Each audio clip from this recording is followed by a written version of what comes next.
Chris Moy, and I'm at Moy Works. I want to talk to you about a project that we're working on. This is a automatic fill for a KEURIG coffee machine. 90% of the time when I wanted a cup of coffee, I'd go under here and there'd be a gallon jug in here that would be empty. So that means that now I have to go fill it.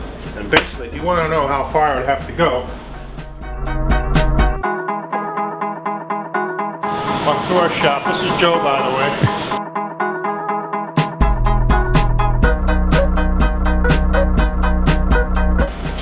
Into the little laundry lunchroom, into that sink right there. Alright? It's just too much work. I won't have to worry about it anymore. So, I'm going to show you how it works.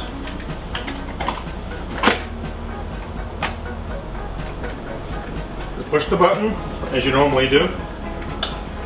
And when this blue light comes on, that means that the float was calling for water and it's filling. If you look inside here, you can probably see it filling in there. So it pretty much maintains that water level. The water coming into this box is going through a charcoal filter, so it's already filtered. Now this is phase 1. Right now all I care about is it working and filling up water. But phase 2 and phase 3, we're going to add a lot more bells and whistles. Alright, earlier we talked about what this does, and now I'm going to show you a little bit how it works.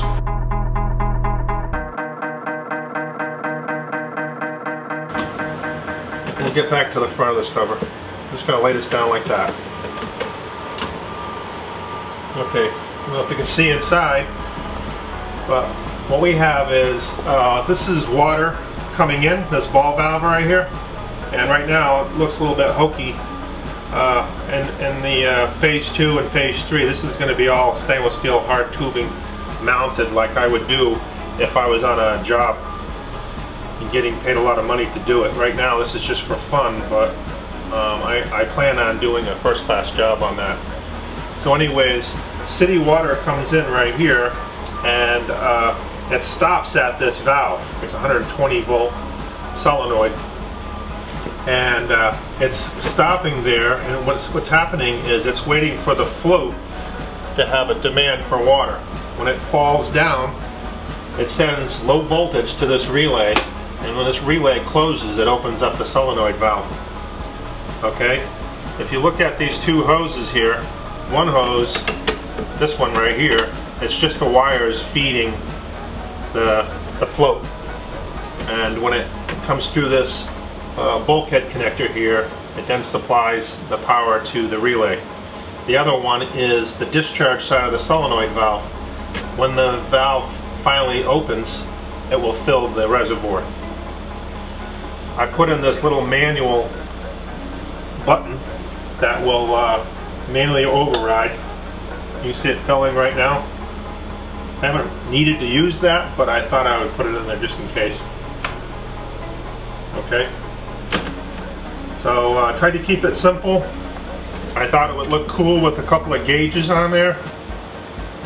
So that gauge right there is telling you that we have water pressure coming in from the city. And this green light right here is telling you that there's power in this box. I basically just took a little pigtail and plugged it into this strip of outlets. And you can see that when that blue light comes on, that means that the solenoid valve opened and it's letting water in. What's really important inside this box is it's not these lights, and it's not these gauges. None of that stuff has to be here. What's really important is what's in these two hoses. There's the water filling the reservoir, and there's the information the input is the float. So those are mandatory to make this operate.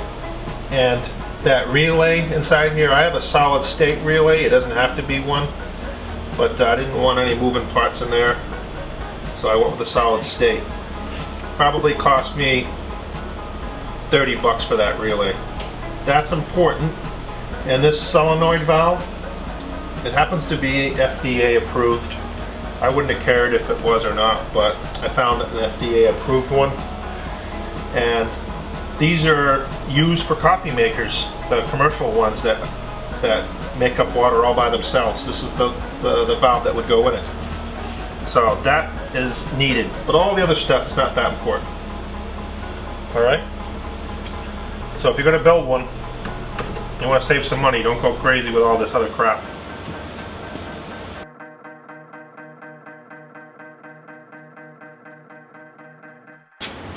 Done.